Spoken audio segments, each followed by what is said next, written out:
நம்ம இன்றைக்கி அவல் வச்சு சப்பாத்தி பண்ணதுன்னு பார்ப்போம். அதுக்கு நான் 2 கப்பு அவல் எடுத்துருக்கேன். தண்ணியில் நல்லா ஊற வச்சுருக்கேன். ஆஃப் அன் ஹவருக்கு முன்னாடி அது ஊறதுனால ஃபுல்லாக தண்ணியெல்லாம் உறிஞ்சி அப்படியே காஞ்சிருக்கு.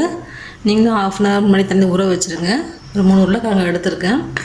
கொஞ்சமாக பைண்டிங்காக ஒரு கப்பு கோதுமை மாவு எடுத்துருக்கேன். அதோட மஞ்சத்தூள் எடுத்துருக்கேன், மிளகாய்த்தூள், மல்லித்தூள், சீரகத்தூள், கரம் மசாலா ஒரு ஸ்பூன் எடுத்து வச்சுருக்கேன். நம்ம இப்போ எப்படி பண்ணுறதுன்னு பார்ப்போம்.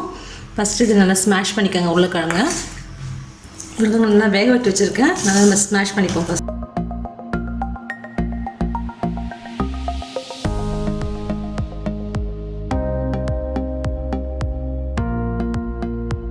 நம்ம கிழங்கு நல்லா ஸ்மாஷ் பண்ணியாச்சு. அதுக்குள்ளே நம்ம போய் இந்த அவலில் மிக்சியில் போட்டு ஒரு ஓட்டு ஓட்டிடலாம். அப்போ தான் நமக்கு பைண்டிங் நல்லாயிருக்கும். மிக்சியில் போட்டு அரைச்சி எடுத்துருவோம்.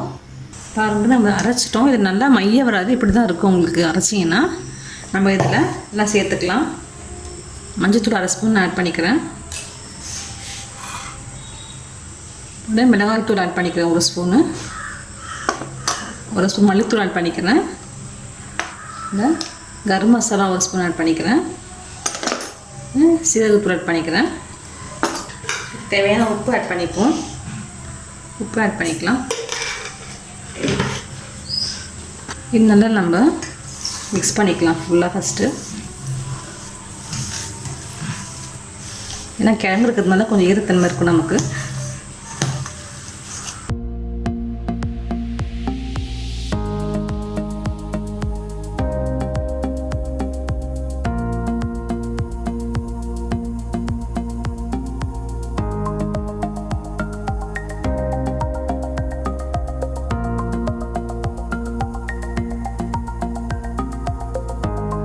இந்த மசாலா எல்லாம் இதில் ஒன்றா ஆகிடுச்சு.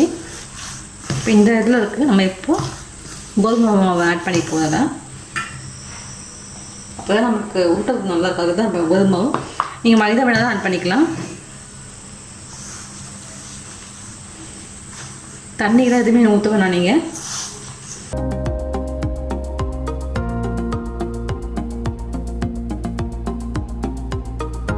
பிசைஞ்சு வச்சுட்டு மாவு கொஞ்சமாக கஸ்தூரி மெத்தி போட்டுக்கலாம். நீங்கள் கொத்தமல்லி இருந்தாலும் போட்டுக்கோங்க. போட்டு கொஞ்சம் நல்லா வாசனையாக இருக்கும். இதையும் போட்டுக்குவோம். கொஞ்சமாக நம்ம ஆயில் ஊற்றிக்கலாம். இப்போ தான் நமக்கு தட்டும் போது ஒட்டாமல் வரும்.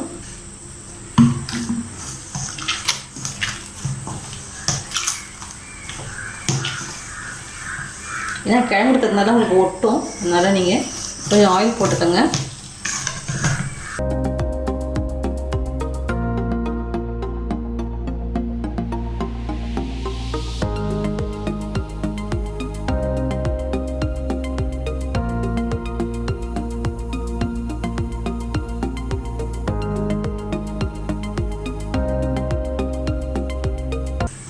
மாவு ரெடி ஆகிடுச்சு. நம்ம இப்போ உருட்டிட்டு சப்பாத்தி சுட்டு ஆரம்பிச்சிடலாம்.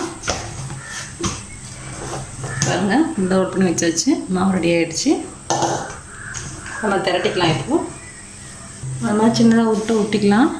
நீங்கள் நார்மலாக வந்து இது வச்சு மணக்கட்டு பார்த்தீங்கன்னா ஒட்டிக்க உங்களுக்கு. ஏன்னா உள்ள தடவை அவ்வளோ ஈரத்தன்மை இருக்கிறதுனால நீங்கள் ஒரு பட்டர் ஷீட்லேயோ இல்லைன்னா நம்ம ஆயில் தடவின கவர் எடுத்துக்கோங்க. நான் ஆயில் கவராக எடுத்துருக்கேன். அது உள்ள வச்சுக்கலாம். வச்சு திரட்டிக்கங்க நீங்கள் இப்படி. அப்போ தான் உங்களுக்கு ஒட்டாது. பாருங்கள், இப்படி வர்றது. நம்ம அப்படியே திருப்பிட்டு இதை ஷேப் பண்ணிப்போம். இந்த மாதிரி எடுத்துக்கலாம். இதை நீங்கள் ஷேப் வேணாலும் கட் பண்ணிக்கோங்க. கரெக்டாக உங்களுக்கு ரவுண்டாக கட் பண்ணிக்கோங்க. நான் ஸ்கொயர் ஷேப்பில் போடலான்னு இருக்கேன். நான் ஸ்கொயராக கட் பண்ணி வச்சுருக்கேன். கிழங்கு இருக்குது. அவ்வளோ நான் ஈரமாக்கணும். உங்களுக்கு மணக்கட்டை தடவினா ஒட்டிக்கும். உங்களுக்கு இந்த மாதிரி வந்துடும். உங்களுக்கு இதே மாதிரி நம்ம திரட்டிக்கலாம். எல்லாத்தையும் தவா சூடானாலும் நம்ம போட்டுக்கலாம்.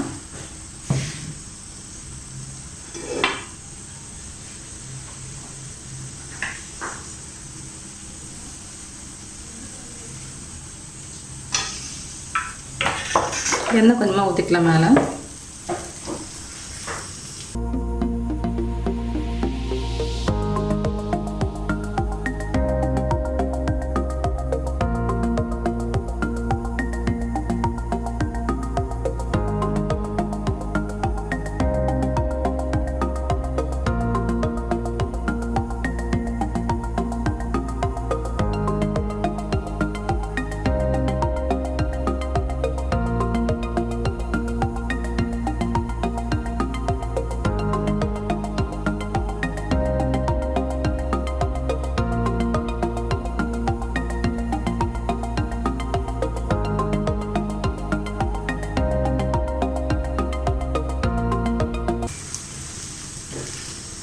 இது செய்கிறதான ஈஸி, நம்ம திரட்டுறதா கொஞ்சம் நீங்கள் பார்த்து பண்ணணும். ஏன்னா அது ஒட்டி ஒட்டி வரவங்களுக்கு தட்டமாக கஷ்டமாக இருக்கும்.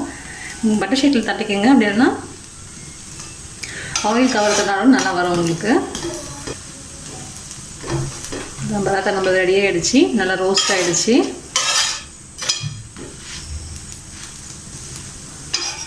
பாருங்கள் நல்லா ரோஸ்ட்டாகி வந்துடுச்சு நம்மளுக்கு. இதே மாதிரி எல்லாமே எடுத்து போட்டுக்குவோம். ரவுண்ட் ஷேப்பில் போட்டிருக்கேன். இந்த மாதிரி சின்ன சின்னதாக தட்டி போட்டுக்கோங்க. சின்ன பிளேட் வச்சு நீங்கள் கட் பண்ணிக்கலாம். எந்த ஷேப்பில் வேணுமோ நீங்கள் அதுக்கேற்ற மாதிரி போட்டுக்கோங்க.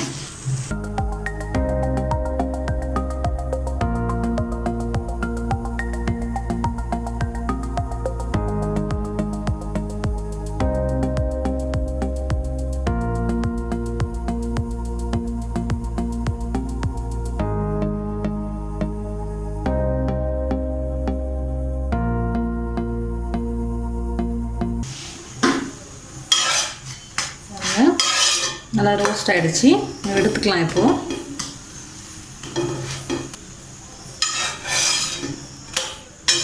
வெங்காயம் மசாலா அதெல்லாம் போட்டுனா அந்த வாசம் நல்லா வருது.